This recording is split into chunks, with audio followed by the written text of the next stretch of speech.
Good evening, everyone. Thank you for joining us. I'm Lynn Krasker-Schultz, and I am the Director of Programming at the Vilna Shul, Boston Center for Jewish Education. We are a Jewish cultural center that focuses on engaging people from the Boston community and beyond through different cultural programs, such as the one you're about to experience. I want to thank the Falmouth Jewish Congregation and the Worcester Jewish Community Center for partnering with us on this program, as well as many, many others. The silver lining of this pandemic is the opportunity to work with new institutions in different ways, and this program is one example of how we are doing that. How tonight will work. Eitan is going to talk for about a half hour, and then we will be taking audience Q&A. Pamela Rothstein will be reading the questions and interviewing Eitan. So we encourage you at any point during the conversation to click on the Q&A button, either at the bottom or the top of your screen, depending on what device you are at, and type your question in there. We will do our best to address as many questions as possible within the time that is allowed. And now to introduce our amazing and wonderful speaker. Eitan received a PhD from Harvard in 2011.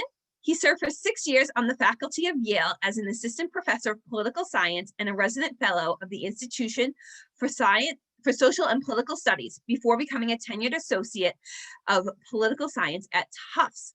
We are thrilled that he is joining us to talk about his new book, Politics is for Power, about the recent events in the Capitol, the inauguration that is upcoming, and so many more things. Eitan, if you want to turn on your video at this point, and we will post in the meantime a link to Eitan's book in the chat. We are working and encourage you always to purchase locally if you are able to. We are currently working with 8 Cousins in the Cape to sell books, and we encourage you to buy from them or your local bookstore. Without further ado, Eitan. Well, thank you for having me. It's nice to be here with all of you today. So let me just tell you, I guess, for a bit of background, this is what I'm going to talk about today is not normally what I do for my job.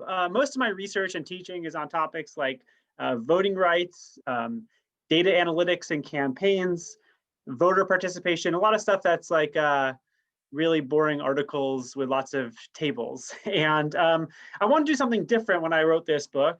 And that's because I had this uncomfortable feeling when I started to look at all of the ways that people do politics. Right? I started looking around. All these people are doing politics. And I was asking a simple question. What are they doing? What are we all doing? We look at the news consumption, the partisan cheerleading, the online polarized discourse, campaign contributions, activism. What does that all amount to? And when I looked at all of the evidence we have about all of these behaviors, I came up with a kind of uncomfortable answer, which is that what most of us are doing when we say we're doing politics is actually not politics at all. It's something totally different.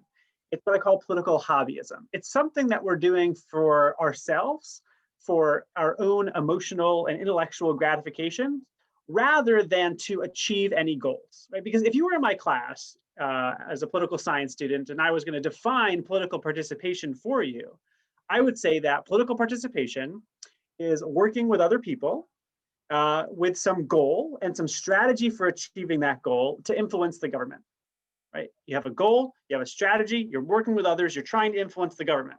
Like you might have a goal to get new people elected, and your strategy is getting to the doors of your neighbors to get them to vote for those people. Or your goal might be some kind of policy change, and your strategy is going to be lobbying legislators or bureaucrats, right? Strategy, goal, government. That doesn't describe what like 90% of us are doing who say we're politically engaged, right? The kind of person who's spending an hour or more a day on politics, cognitively engaged in politics. And by the way, something like 30% of Americans, maybe a lot of people on this Zoom meeting, are spending an hour or more a day in politics. It's just not goal-oriented strategic behavior to try to influence the government. It's something totally different. So let me walk you through a few examples of this. The most common form of political engagement, that is the way that most of us spend most of our political time, is in news consumption, right? That's how most of us are spending our time. And for older audiences, that tends to be cable. For younger audiences, that tends to be more active social media participation. And indeed, obviously, a lot of folks across the age distribution are doing social media where the news consumption is very active. It's like amateur punditry laid on top of news consumption. Here's an article, you share it, comment on it, you comment on other people's comments, stuff like that. Okay, why are all of us spending so much time on that? If you ask people, they'll say like, I need to be informed. I have a civic duty to be informed. It's important to me to be informed. And okay, well, why would it be a civic duty to be informed? Really to know who to vote for, to know when to take action. But if you look at the ways that we're actually spending our time in news consumption, that explanation, civic duty, doesn't make any sense. Because here's a test, right? You can go to your friend, any friend you have who's a news junkie, and ask them this question. Say, oh, you follow the news. Tell me, I'd like to get involved in climate change, or I want to get involved in helping in the economic development of our region, or you know, I want to figure out who to vote for. Tell me, who should I vote for in the local election?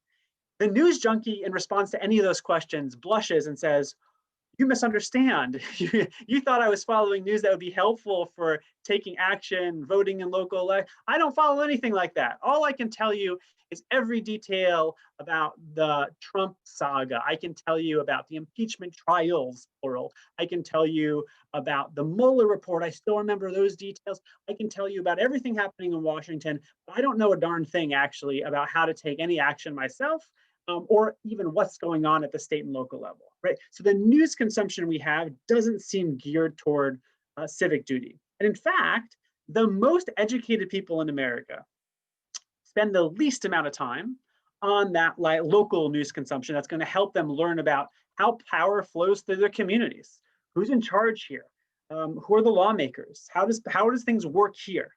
The more educated Americans get their news now exclusively from Wall Street Journal, New York Times, national news sources. It's the less educated Americans that get their news predominantly from local newspapers and TV news broadcasts that are local.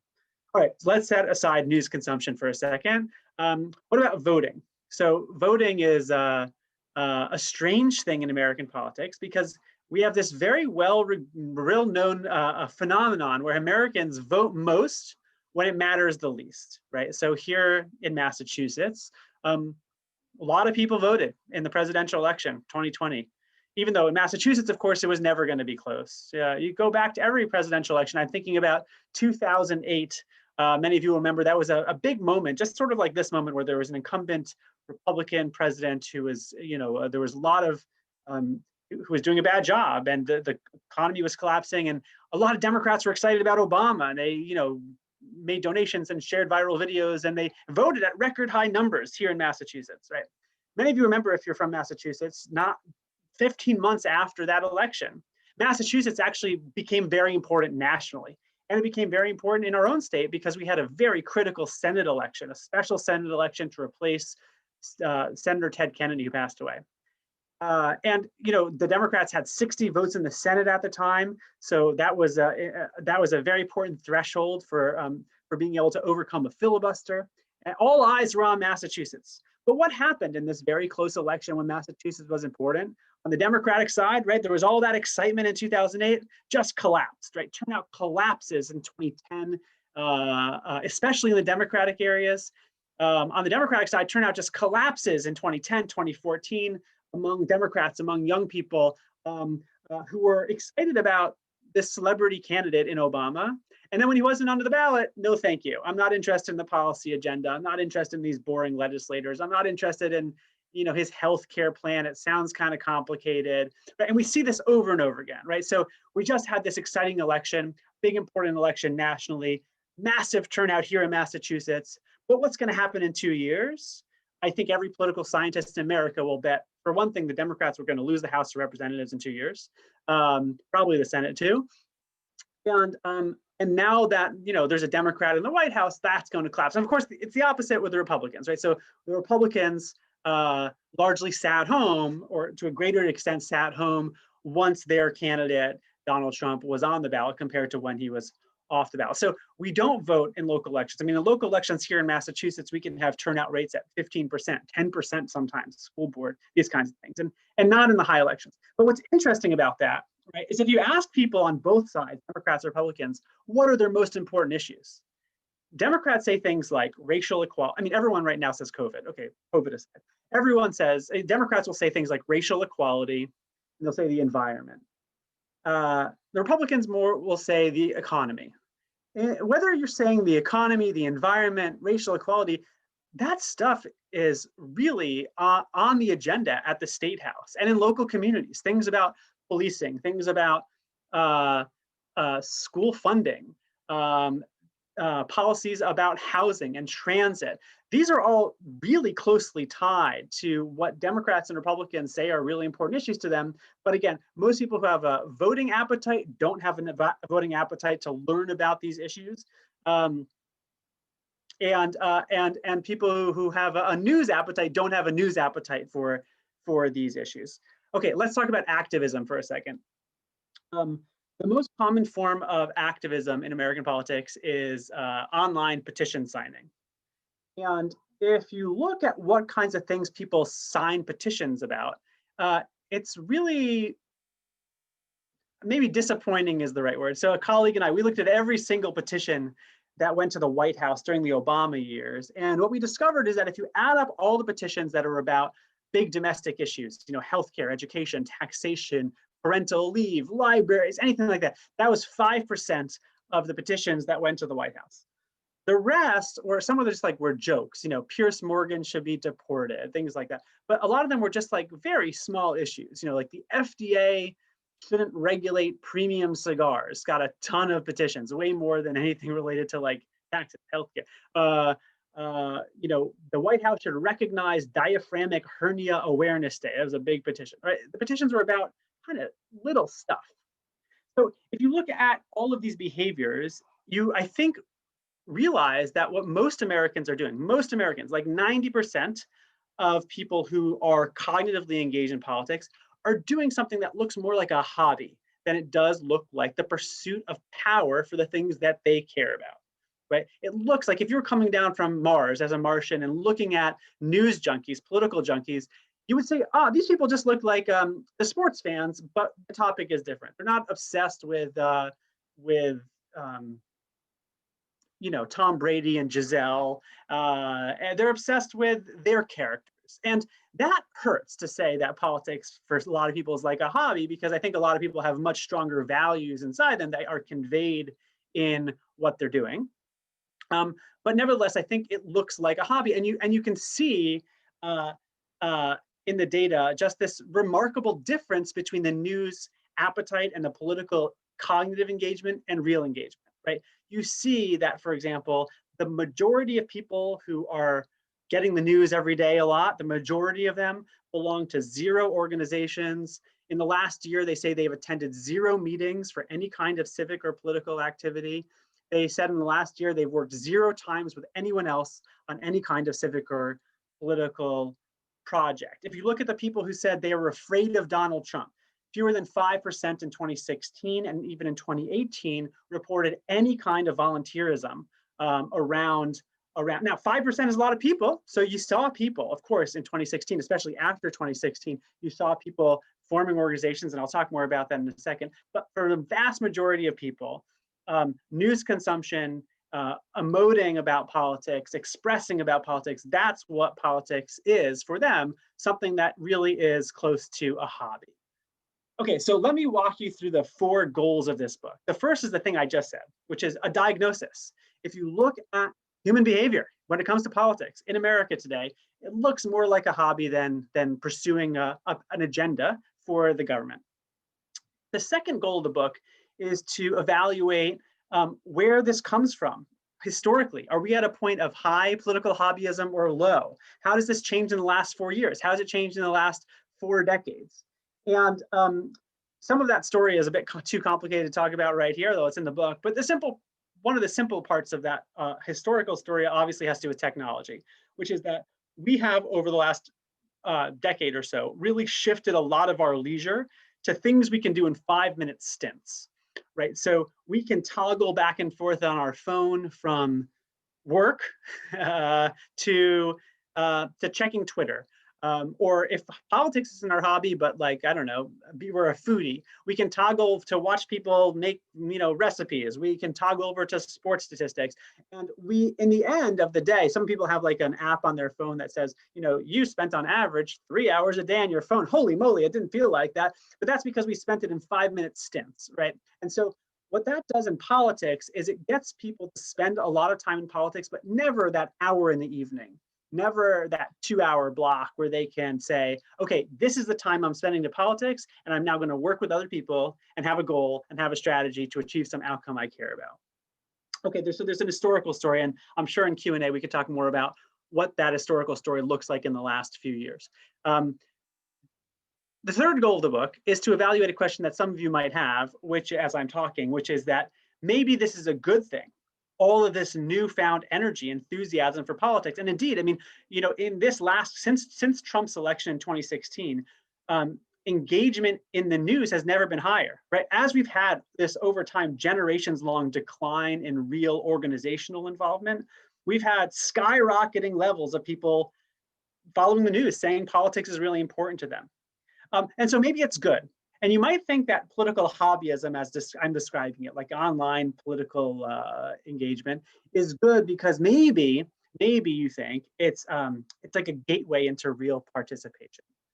And I make 2 evaluations in the book about that. First, I think it's pretty clear that's not true. And not only is it not true, we actually are making politics worse off by engaging in political hobbyism. Okay, so for one thing, when we engage in political hobbyism, we are practicing the wrong skills for politics, and we're learning the wrong information, right? We're not learning about how power flows in our communities, in our state, in ways that we can take action. We're learning about provocation, gossip, stuff that's happening that we have no control over. We're also really fundamentally practicing the wrong skill set. So the book is titled Politics is for Power. And power is a word that makes people a little bit uncomfortable. All it means is that if I have power over you, or you have power over me, it means that you can get me to do something that I wouldn't do without you encouraging me, without you compelling me. And in our whole lives, we have lots of power relationships, right? So if I think as a teacher, I'm in some relationship of power with my students, and they are in some relationship with power over me. Parents and children. Politicians and citizens, right? If I want to change things in politics, I have to think, How do I get a politician or a voter to change their mind, to take some action they wouldn't otherwise take? And just like the parents and children, or teachers and students, or bosses and employees, the recipe for power is actually very similar. It's empathy. It's saying, what does this person care about? What does this politician care about? How am I going to get them to care about the thing I care about? What does this voter care about? How am I going to get them to the polls? Instead, what happens online is a totally different skill set. We're not developing a skill set of empathy. We're developing a skill set that's really just about expression and getting something off our chest. So we're not learning how to engage in power relationships. There's an argument in the book that I'll just briefly glance at, which is that we're making politics worse. And the easiest way to see that is in donations, right? So low dollar donations especially is something that happens as sort of like an instant gratification thing. That some people are being strategic about low dollar donations. You know, they're saying, I have $100 to give, I'm gonna give $5 here and there, depending on, you know, my interest. A lot of people are just sitting on the couch, and what happens is they see a viral video. They see a politician yelling at another politician, and they click, yes, $5 to that person. And they click that $5 because it makes them feel a feeling of catharsis, like, that politician yelled at that politician. It made me feel good that they yelled at him, so I'm gonna give them money, right? And so that's what we see in donations, and we can see this, right? I usually, when I was back in person with audiences, I said, well, who's the best politician at raising low dollar donations? And generally liberal audience would always say, it's Bernie Sanders. It's not. Donald Trump, right? Donald Trump raised more in 2016 than Bernie Sanders and Hillary Clinton combined in low dollar donations. This year, a greater share of his donations came low dollar than Biden's, because Trump has the recipe for getting low dollar donations: provocation, outrage, making those viral videos. This is something that President Obama discovered. That's how he got the most low dollar donations. They were very uncomfortable with this in 2008. Champions of low dollar donations, and they discovered on the Obama campaign the thing that got the most low dollar donations was when they made nasty videos about Sarah Palin. We saw in 2010, Obama gives a speech in the Congress, and Congressman Wilson, a Republican, shouts at him, "You lie!" right in the House floor. It was a shocking thing, shocking in those days, back in 2010. And then Congressman Wilson raised $2 million in like 24 hours after saying "you lie." People get it. They get the recipe. And so now, if you watch a congressional hearing, if you watch a debate, what you're seeing is politicians trying to make viral videos of themselves, taking each other down.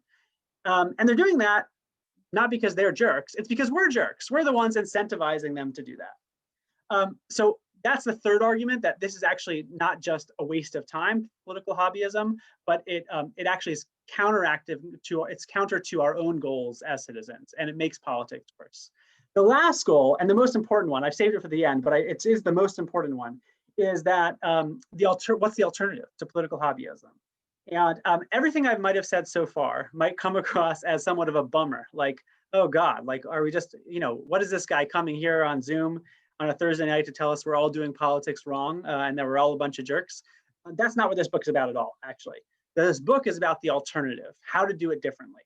And the way I explain that is through the stories of 7 organizers, age 19 to 98, who are volunteers, who have a totally different view about politics and what it means to do politics.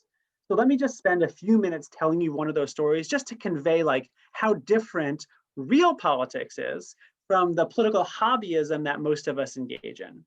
And I think I'll tell that story through the lens of one person in the book, whose name is Nach Vysoki, and he's the 98-year-old man in this book. He's the oldest of the activists. When I learned about Nach, all I knew about him was that he was old, that he was called the Ukrainian boss, that he controlled 1,000 votes, and that he had been under investigation by the US attorneys for election fraud, but that all the politicians somehow loved him. And I wanted to learn, like, what kind of person is that? And it sounds maybe a little sketchy. I didn't know what to make of this story, but it felt like someone I wanted to meet. And here's the story I actually learned. Nach is a Holocaust survivor. He then spent time in Siberian camps and came to the US, to Boston, as a retiree in the 80s. And he came, and he was sort of just a do-gooder in his community of old Russian retirees, Jewish refugees living in Brighton, Massachusetts, in a low-income senior housing. And he would do things like drive people to doctor's appointments. He was like the chair of the social club of this community, this kind of thing. Nothing political. He did do no politics his whole life. But then something happened that made him realize he wanted to get more involved. And the thing that happened was in the 1990s. Some of you remember there was a big welfare reform law that was passed by Congress and President Clinton in the 90s. And that first law that was passed was going to take all benefits like food stamps away from people like Nach, people who were here completely legally, but were immigrants living in nursing homes. And Nach and his community, and not just them, I mean, all immigrants of this age kind of freaked out. I mean, Catholic Charities said there's going to be a suicide epidemic of elderly seniors, of elderly refugees who couldn't work. So Nach is sort of like the social spokesperson of this housing. He would go on the news, and he actually went to Washington and made a speech in the National Press Club in his very broken English. He's in his 70s at this point, and then he does something else. He and his wife, Clara, they set up a system to get as many of their neighbors' citizenship as possible. By this time in the mid-90s, a lot of the Russian immigrants were eligible for citizenship, but taking the test was pretty intimidating. They had to practice these questions. They had to have an English interview. They had to fill out forms. They had to go. So Nach and Clara set it up so that they practiced those questions. They practiced the interview. Nach and Clara drove them to the place where they would get the test.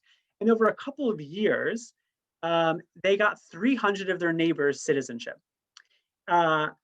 And in that same time, the law was changed. So it wouldn't have mattered in the end, but they got these neighbors' citizenship. But Nach realized that service to his community meant not just driving people to doctor's appointments, but also getting political power. And so what he did is he and his friends in their retirement community started putting together slates of candidates who they were going to support. Here's our candidates. And they went and said, here's who we should vote for. And they passed out the slate, and they stood there on election day. And because everyone loved Nach and trusted him, they all ended up voting, and not only voting his way. By a couple election cycles, this precinct in Brighton had 2 to 3 times the turnout rates of all the precincts around it, and everyone was voting the same way, which triggered the US attorneys to say, what's going on here? Is there some kind of election fraud? That's what the investigation was. And what they discovered was, oh no, the story here is not about fraud. The story here is about someone who has built trust with their neighbors and earned their trust and gotten the vote out. And so with that power of the vote, Nach became important to politicians. They called on him, they called him on his birthday, and he called on them when he needed help on small issues like, clearing the sidewalks of snow wasn't being done very well there. Big issues related to asylum, to refugees. They developed this amazing relationship. And it's an amazing story. I have to say that right about a year ago, when this book came out, right before it came out, I was about to deliver to Nach this copy of his book, and he died just at this time, 3 days shy of his 99th birthday in January of last year. And I went to his funeral, which was in Brookline, right near where I live. I was thinking, when a 98, 99-year-old person dies, they don't always have like a lot of people left to support them in a funeral. So I went to the funeral, and there was maybe 40 or so people from the Russian community there. And then sitting in the front row in the funeral home on Beacon Street was the governor of Massachusetts, the mayor of Boston, city councilors and state legislators, all there not to get any votes or take selfies, of course. There was no votes to be gotten here, but just to pay tribute to someone who did politics right. Now, there are characters in this book, real people. Angela in rural Pennsylvania, who organized a group of Democrat progressives and moderates in this very Trump county. Kiris in Haverhill, Massachusetts, who organizes Dominican immigrants where she lives. A woman in Brooklyn who goes to Staten Island and to Pennsylvania to do this form of what's called deep canvassing to connect to other people on the other side. Her name is Lisa. These college students in North Carolina who have started the most effective intergenerational party organization I've ever seen. All these people share a recipe that Nach has, which is you count votes, you count voices, you bring people to the table. And if you can get 100 or 200 people to come to a place to show up, you have a lot of power, much more than you'll ever get by following the news. I mean, none of the people in the book, these 7 characters, they don't spend their time on Twitter. They don't have time. They spend about the same amount of time that many of us spend on Twitter and Facebook, but they spend it with goals and with strategies for achieving those goals. And so the point of this book is to diagnose this problem of political hobbyism, which I think is deeply affecting us, both political parties, and is very dangerous. And we can talk about some of those dangers, but also to talk about the alternative, which is finding again for many people, or for the first time, what actual civic participation looks like and how really distant it is from the kind of political hobbyism that most of us has become the norm or the habit that we have with regard to politics. So with that, I'm happy to turn it over to some questions.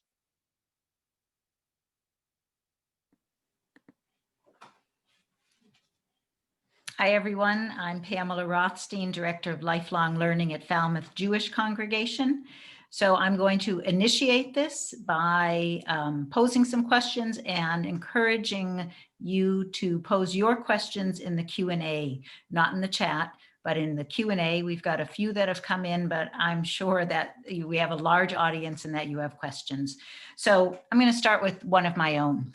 Part of the argument that you make in the book is that liberals have a particular problem with this political hobbyism, more so than conservatives in the country. So can you talk a little bit about how that came to be and what specific sort of remedies you see for liberals versus conservatives?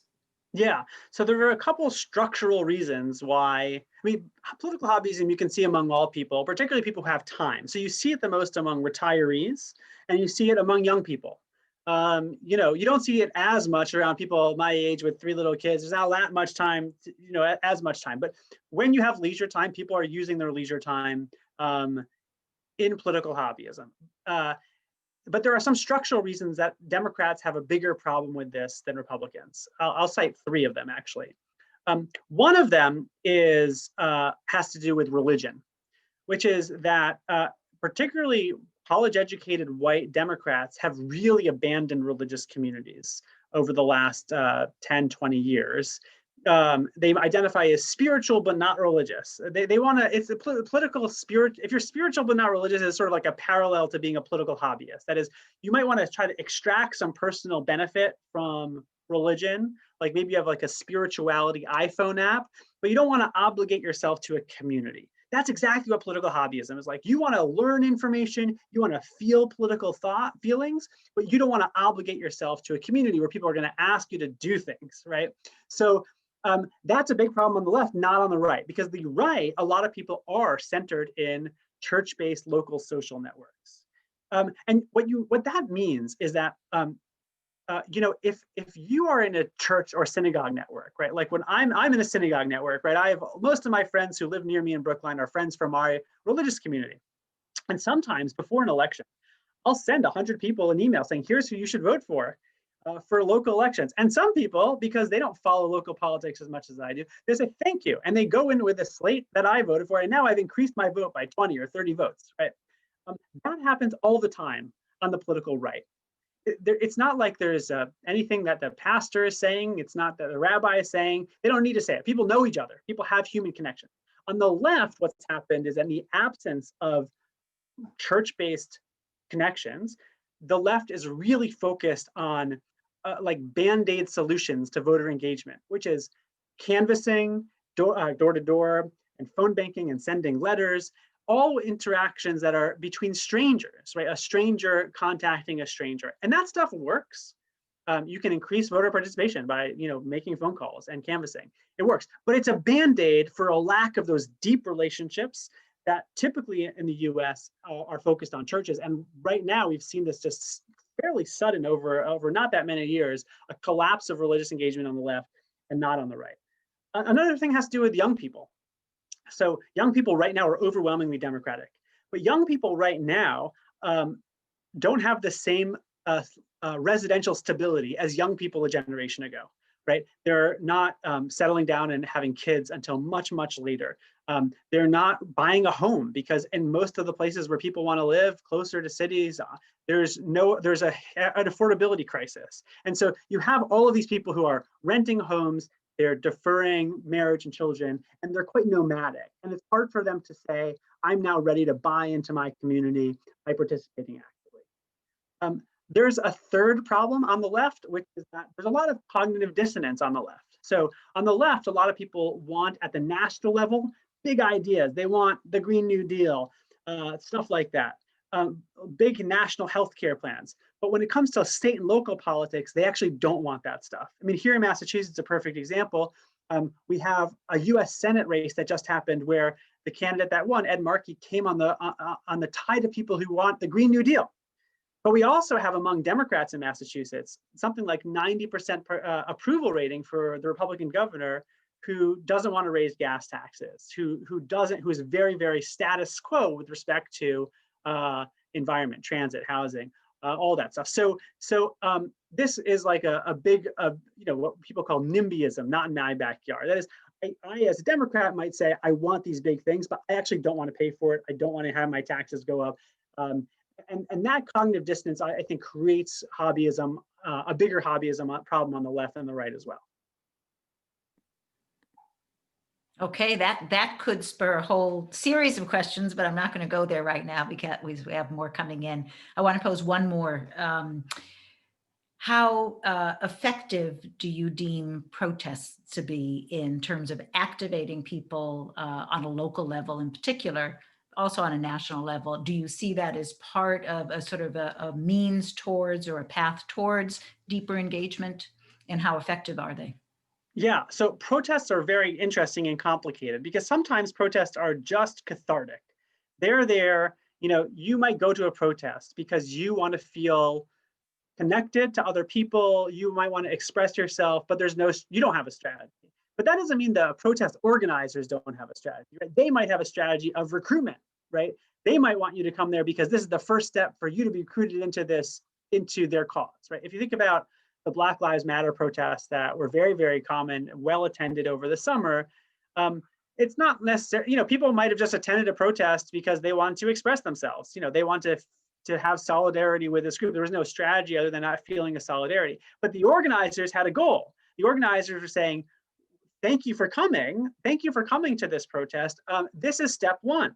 Here's what we need you to do. We need you to show up when our town reconsiders its policing. We need you to show up when we propose to the town a citizen oversight board.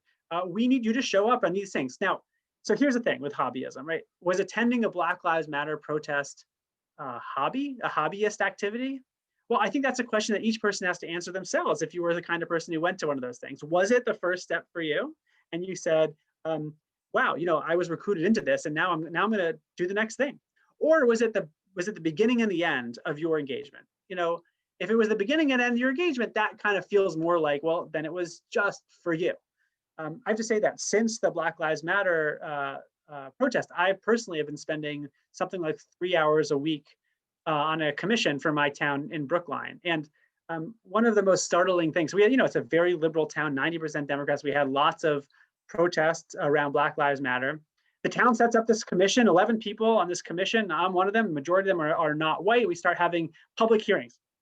In the first public hearing we have, 100% of the comments were from people who were allies of the police department saying, the police department is perfect, don't change a thing, you guys are terrible. And I thought to myself, my God, we just had hundreds of people on the streets here saying, Black Lives Matter, the police needs more accountability. Where are all those people now when we had a public hearing, when we were actually trying to change things? So protests are really complicated. They serve both purposes. A lot of people on the Democratic side maybe went to the Women's March or the March for Science, and that was it. But for others of those people, this really was the first step to doing a whole bunch of stuff in politics, canvassing, building community. We see a lot of those organizations that did form after the 2016 election on the Democratic side. So I think protests are complicated because they can be both, and they can be both for, a single protest can have 10 different strategies and then a whole bunch of people who are there for no strategy at all. Okay. Here's a question from Ben, and I'll tag one on to it too. Ben writes, I'm curious about the difference between national and local politics. Do you know if the trend towards political hobbyism is also borne out at the local level, typically less dominant in the news cycle? And I would add, what keeps people from better understanding local politics? I mean, we're talking about people and their engagement, but the media plays a role in how they report, what they devote their attention to. So what would increase local engagement? And are you seeing hobbyism at the same level locally? Yeah, no. So hobbyism is very closely tied with this nationalization phenomenon that we've seen in the country. That is, of course, tied to the news media. It's also tied to other things like the structure of political parties. But without getting too much into that, yeah, I mean, people's eyeballs are very focused on national politics. And one of the reasons that they're focused on national politics is because when you are concentrated entirely on national politics, it's like a team sport where there are good guys and bad guys. Your side in national politics is smart and good, and the other side is evil and stupid. Really evil. And I think that when we saw what happened last week, we saw people who really believe they're in a bubble, who they're getting their news. It's focused on national politics, and they think the other side is really evil. And of course, there's people on the Democratic side also who are getting that recipe. And in some ways they're doing that because it's more fun to engage in politics when it's and it's simpler when it's good guys, bad guys. In local politics across the country, whether you're in Brookline, Falmouth, Worcester, Boston, or whether you're in Provo, Utah. That good guy, bad guy, smart, stupid, that doesn't work because your opponents are all people who are your neighbors, right? So when I think about policing in Brookline, or I think about housing affordability anywhere in Boston or transit, the other side in those fights are not evil, stupid people. They're neighbors of mine who disagree with me. And so what choice do I have? I can't just say I'm gonna try to destroy you at the polls. It's hard to get people to participate. It's hard. You have to actually build relationships. You have to do politics in a relational way where you have some kind of empathy for other people on the other side. You're in a long-term relationship with them. You want something from them. So that really forces hobbyism out. If someone wants to come in, and of course, people come into local politics or state politics, and they try to make us stink. They say, oh, these people are evil. These people are stupid. That doesn't go a long way in local and state politics. It does go a longer way in national politics because we've created this situation. Just to go back, I mean, Massachusetts sends Elizabeth Warren and Ed Markey to the Senate, who are very, very liberal, very, very liberal, and they want those senators to fight with the senators from Mississippi and Arkansas on all of these issues. And Massachusetts voters look at their own state where they could pass a big healthcare bill, they could pass a big, a big transit bill, a big environmental bill, policing bill, and those things are working through the legislature. But most Massachusetts voters go like this when it comes to Massachusetts state politics. That's because the issues, when you're actually caring about working through them, are much more complicated, right? They're more complicated than just good versus evil. So I think what happens in hobbyism is that we allow ourselves to pay attention to national politics where we see, well, our heroes on our side, whether they're the Democrats, Republicans, are the good guys, and they're going to fight like hell with these other people. And that allows us to actually not do the real work of politics, which requires organizing. Okay, I'm going to turn to some questions for a minute, but I can't help but ask you here. You wrote this book a little while ago, and you're working on it for some time before that. So the past few years have increasingly divided our country. Do you still hold out hope that there is a cure for hobbyism? Because it depends on this interaction on the local level, but we have, even on the local level, become increasingly divided. So have your views changed at all, or do you still believe that that's possible for us? I think it's possible. I think one thing that happened over the last few years is some people really felt like I have no choice but to take action in my community. You know, if you look at the demographics of people who participate in politics actively, you look at just the left, as the left is a good example here. You see some amazing phenomenon. You see that, for example, white men spend the most amount of time on political hobbyism, reading the news, learning the facts, checking the polling data. But if you look at any kind of community organization on the Democratic side, and this is basically true on the Republican side too, overwhelmingly women. If you look at survey data, any kind of data about like any of the post-Trump groups that popped up on the left, about 2/3, 75% women. If you look at racial statistics, white people spend a lot more time in news consumption. African Americans especially spend a lot more time in community work, in actual volunteerism.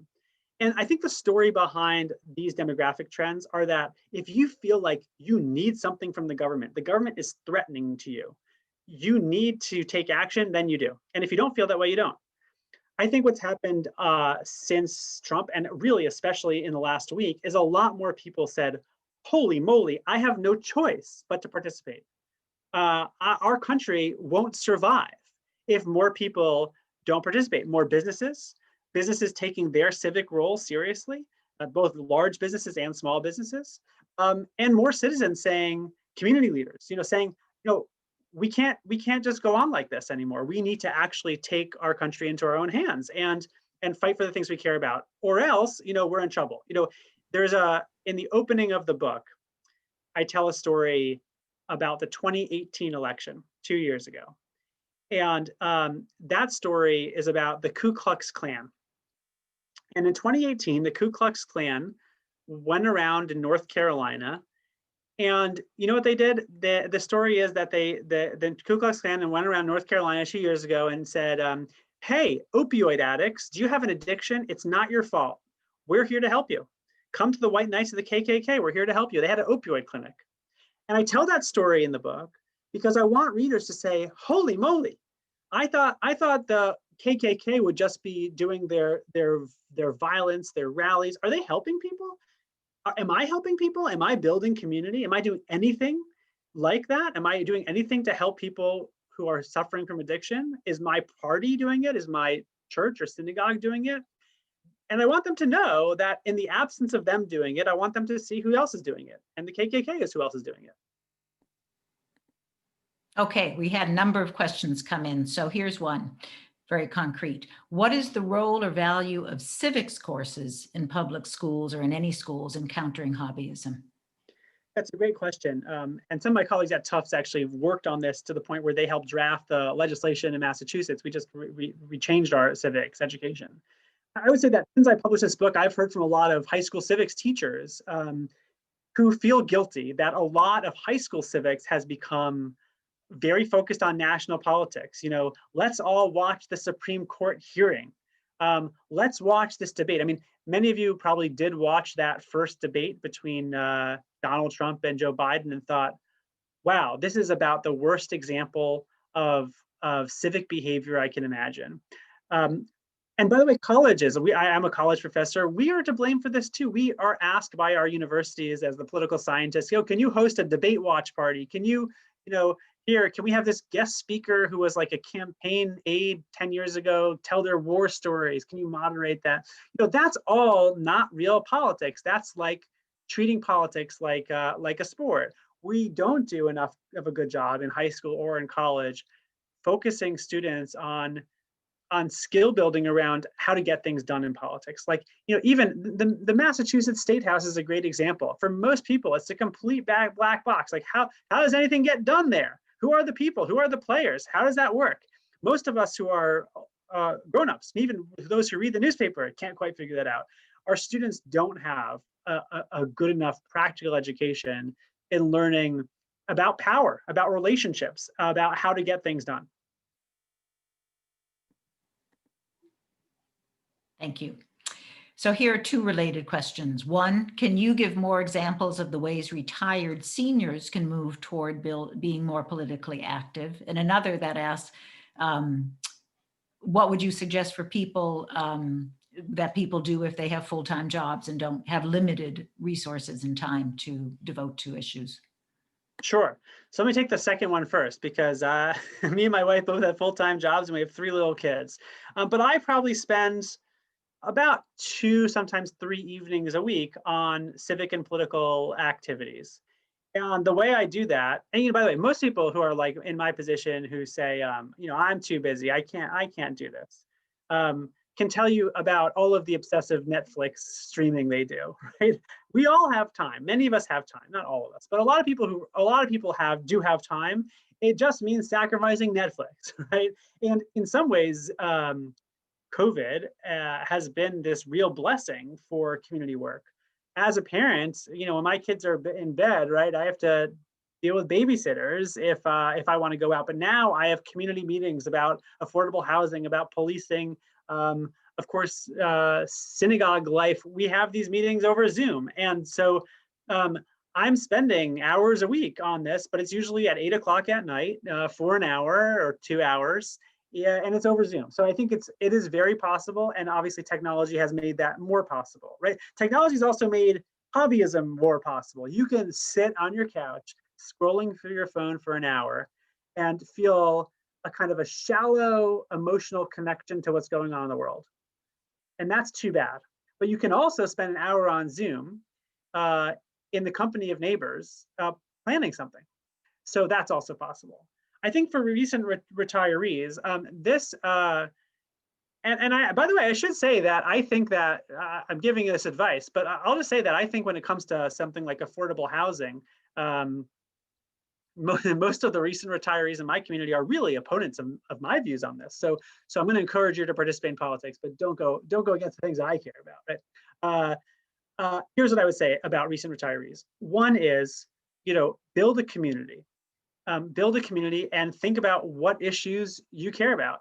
And don't think that because you live in Falmouth or you live in Boston, that your issues are not tied to deep, important values, right? You're not going to just come up with the let's fix the pothole committee. You're going to think about, well, what are your big issues? How do you help the poor? How do you help people with addiction? Whatever the issues are, they're going to be concrete and you can do them. The other thing I would say is that there's really not, one thing that always happens when I go around, particularly to civic groups where I speak at a lot, and they say, we want to get more young people involved. We want to do more stuff where, there's high schools near here, there's a college near here. How do we get them involved? And, maybe I'll talk about this to, a chapter of the League of Women Voters or a group like that. And I say, okay, well, how many high school or college students do you have on your board? And they look a little embarrassed, like, oh, 0. All the people on our board are 60 plus. Like, that's problem number one. Okay, and there's a big part of this book is about lessons about intergenerational work. Students can't just be foot soldiers in grown-ups armies. Students, high school students, college students, the only place I've ever seen it work where there's an active, successful intergenerational group caring about civics and politics is where young people have positions of leadership. They're helped, they're mentored, but they are part of the power structure of an organization.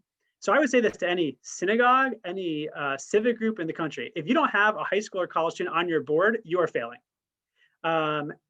And so that's step one. I read the book. I mean, this chapter about the folks in North Carolina who have just mastered this, I think it's really stunning. I mean, this is a group of people who, the kids are like college students who like Bernie Sanders, right? The grown-ups are kind of moderate Democrats. And they work together on huge issues. And how do they do that? The number one thing that happened is that on the student side, there was someone who really wanted to take action. And on the adult side, there was someone who really wanted to empower students. And so if you don't have someone who really cares about empowering young people, you're not going to have this intergenerational effect. By the way, that's of course not the only way you can be engaged as a recent retiree. I'm just saying I think it's one really important way.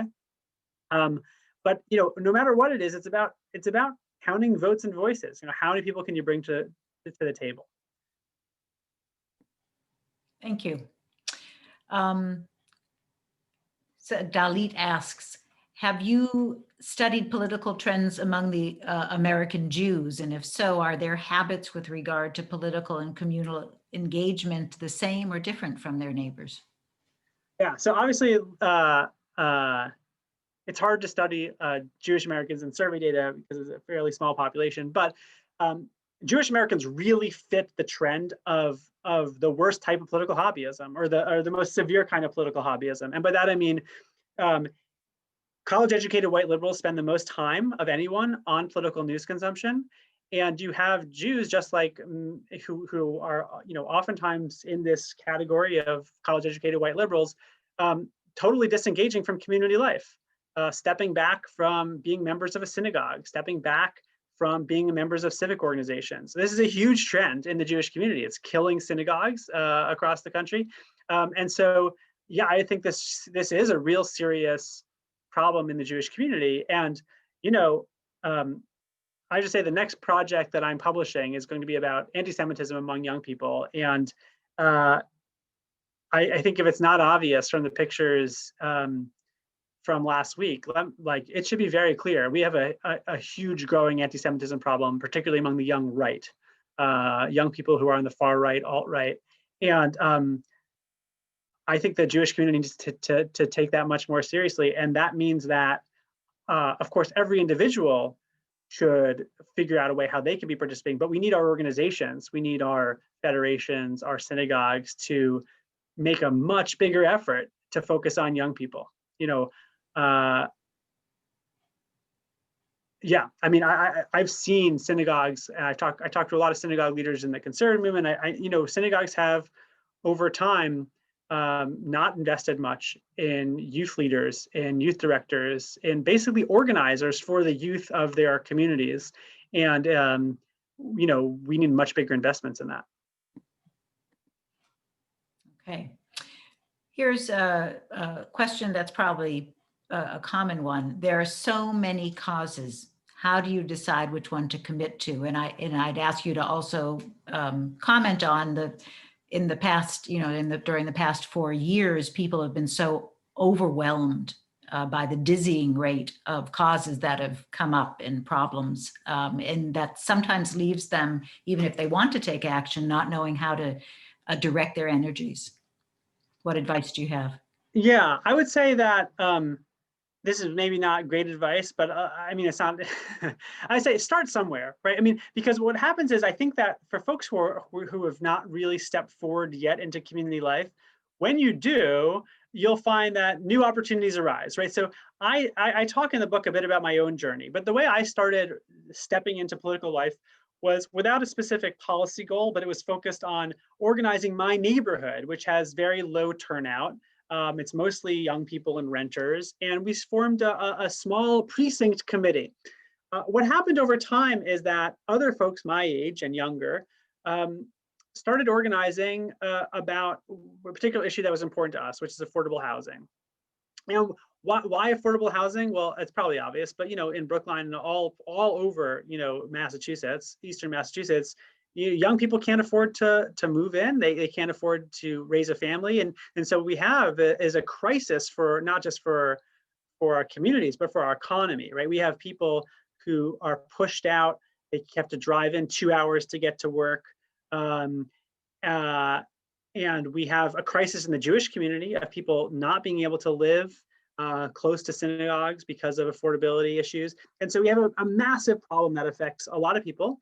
And who are the opponents of this? Really, it's people in charge of municipal governments who are pressured by homeowners and taxpayers to say, we don't want to build more here. We don't want to turn this into a place where there's a lot of apartment buildings. And when every town does that, you get a situation where the grandchildren and children of recent retirees will never live anywhere near them. So we think it's a big, important issue. And I only got into that organization. Now I'm on the board of that organization because I started on the precinct thing and I met new people. I met new people. And then, because I was active in that organization, the folks who were from the town who were putting together this policing commission asked me to do that. So I think that, once you insert yourself, you start learning more about what are opportunities for me to be engaged? How can I lend my support? Is this something I can spend a lot of time on or a little time on? But I think once you step forward, you'll see those opportunities. And if you just kind of look at them from a national scheme, it's going to be much harder. Thank you. We'll continue with questions for just a few more minutes before we close out here. A question from Carolyn. The climate bill that Baker just vetoed had enormous support from community groups. How can communities overcome big money? That's a great question. So for one thing, the answer is communities need to pay attention to the State House. Most people who will spend money on sending money to Senate candidates in Georgia and Kentucky and all over the country who are in Massachusetts. I mean, we had hundreds and hundreds of donors max out, send thousands of dollars to Amy McGrath's campaign in Kentucky, which had no chance of ever winning. But we don't have very many donors saying, okay, what's going on at the State House? How do I get my voice heard at the State House? That's thing one. Thing two is the business community, which is that, I think we have a very wide-ranging set of groups who are active in business organizations. We have left-wing business groups, we have right-wing business groups, and we have a lot of moderate business groups. And Governor Baker really cares about what those business groups say. And not just Governor Baker, a lot of people want to make sure that that Massachusetts is a thriving business climate. So if folks have a business, or they want to be in a business group, or they want to start paying attention to the State House, it's actually easier than you might expect to get a foot in the door there, because again, so few people are, so few people relative to the number of Massachusetts-based Amy McGrath donors who are donating to Kentucky are taking seriously their state senators and state reps and saying, and the leadership in the State House, and saying, like, the pressure on this is actually higher than it seems. Okay. Thank you. Another one. I believe Republicans are a threat to democracy. What can I do to address this issue? Something you want to address? Well, they think you're a threat to democracy too, right? And so what do we do with that kind of feeling of threat? And part of it is, I think, figuring out where our lines are drawn. I think that it's different to have a policy dispute about people. I've taken stances personally on issues like ranked choice voting. Okay, Massachusetts, as some of you know, just had a ranked choice voting ballot initiative, and I'm against it. As a voting rights expert, I've studied every peer-reviewed research article about ranked choice voting, and I reached the conclusion this is a bad policy for Massachusetts. I wrote a Boston Globe article saying vote against ranked choice voting. But most liberals in Massachusetts, most progressives, they liked it. And I got all these nasty notes. You don't care about democracy. Like, I'm now an opponent of democracy because I don't like our ballot initiative about ranked choice voting. Give me a break, right? That's not, that is a reasonable thing that people can disagree on. It's not, not everything is a coup in the State House. So I think people need to tone down their rhetoric about the other side, especially when it comes to policy issues, and actually work on things concretely. And I think if we can work on things concretely, we can see, for one thing, that like a lot of the people, if you go look at the lefty groups who do pay attention to Massachusetts politics, they say really nasty things about the business groups and vice versa. But if you want to get things done, you need some consensus and you need enough votes. So I would just say, like, we have to set aside, in many ways, the sense that we, can't ever work with someone because we think they're evil. Because we need to get votes. We need to get people to agree with us, enough people to agree with us, and that requires taking a step forward.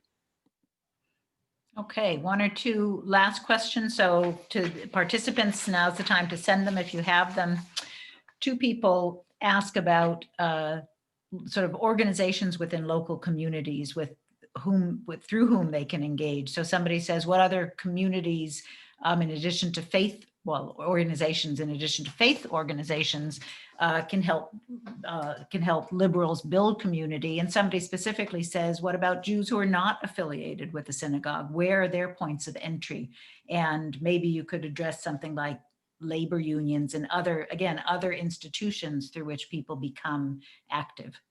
Yeah, so there are first of all, I'd say that just within the Jewish community, there's great organizations in Massachusetts, like JCRC that are focused on the Jewish community. The CJP are, the groups that are focused on the Jewish community. They're not synagogues, and so I think there are a lot of ways to plug in that way. JALSA, someone's just suggested. That's right. Yeah. Second of all, what I say, I mean, there's tons of groups: League of Women Voters, Common Cause, all sorts of groups that are taking action. Some of them are focused on labor unions. There's the Raise Up Coalition that's had big successes. I don't know if everyone knows this, but 14 days ago, Massachusetts just became the state with the best, strongest paid family leave act in the country. And the Raise Up Coalition, which is a coalition of kind of social justice groups and labor unions, spearheaded that. So there are tons of groups that are working on this stuff, and so you got to figure out, okay, well, who's near me? What issues do I care about? Where do I fit in? Right? I mean, sometimes you go to a group and you say, this looks interesting, and then you feel like, I don't belong here, and maybe there's a lot of false starts. In fact, of all the 7 characters that are the stories in this book about activism, almost all of them had a few false starts. They tried to get involved here, it didn't feel right, and they figured it out, and they got to a place where they became extremely impactful in their communities. Okay, the final question here. Who benefits from political hobbyism ultimately? That's a great question. So who benefits from hobbyism are people who don't want anything to change, right? So one of the reasons that I didn't get into before about why hobbyism is sort of a more interesting and important issue for Democrats than Republicans is that Democrats have a much stronger proactive agenda. They would like policy change. They would like policy on voting rights change. They would like policy on the environment change and healthcare and education and all that. The Republicans don't have that big of a prescriptive agenda. They want things to be mostly status quo. And so if you don't really want the federal government or your state government to do very much, then hobbyism is great for you. All you get to do is pay attention online and all that, but you don't try to do anything. The other big beneficiary of hobbyism are the kinds of groups we saw last week. What happened last week? We have all of these people who are spread out throughout the country, and they're brought together because they have a radicalized worldview, and they have a community of sorts that they found online. And they found this community online, and all that's being asked of them is to come to what will be a scene, And you don't need leaders to destroy things, right? Riots don't need leaders. You need leaders for is building something, right? You can destroy a government without leaders, but you can't build one. So, I mean, one of the things that I react to from that I think about in response to last week is something that happened a few years ago. Some of you remember, it was called the Arab Spring, which is a number of revolutionary movements across Arab countries, all in a brief amount of time. And one of the center points of that was Egypt. People online organized to get protesters in Tahrir Square in Cairo, and they stayed there, and they were there, and they brought down a government. They did something destructive. We might think it was good destruction. They brought down a bad government, but the thing was destructive in the sense that they took something down. Right after they did that, there was an election, and the liberal, secular folks who were dominant in the protest movement, that were organized quickly to be in protest movement, they sat home for the electioneering. They didn't get out the vote. They didn't know their neighbors. And what happened was the group that did have the organization, the Muslim Brotherhood, has schools and healthcare centers and a religious network, they got out the vote and they won. And then their government, of course, was then toppled in a coup. The lesson here is that if you want nothing out of government, or you wanted to simply destroy stuff, then organizing online through hobbyism and radicalizing and nationalizing and getting people to do protests, that's your ticket. But if you want to get real policy change, if you want to like create a different structure of government, a better structure of government, slow and steady progress, you have no choice but to avoid political hobbyism and roll up your sleeves. Great final words from Eitan. I'm going to turn it over to Nancy Greenberg from the Worcester JCC. Thank you. Thank you, Pamela, and thank you, Eitan. Hi, I'm Nancy Greenberg, Cultural Arts Director at the Worcester JCC. On behalf of the Vilna Falmouth Jewish Congregation, the Worcester JCC and Jewish Book Council, I'd like to extend our heartfelt thanks to Eitan Hersh for inspiring each of us to make a difference by mobilizing, getting involved locally, and channeling our energy toward empowering our values. Be sure to get your own copy of Eitan's book, Politics is for Power, which is available for online purchase through local independent bookstore 8 Cousins, that's 8cousins.com, your own local bookstore or bookshop.org, and of course, Amazon. Please join us for our next partnership author talk, Libby Copeland, discussing her book, The Lost Family, How DNA Testing is Upending Who We Are. Tuesday, February 2nd at 7 p.m. Libby will be joined by Alice Playbook, who made a startling discovery about her own family history through a commercial DNA test. Watch your email to register. Please note that you will receive by email the link for tonight's recorded program and information on upcoming events.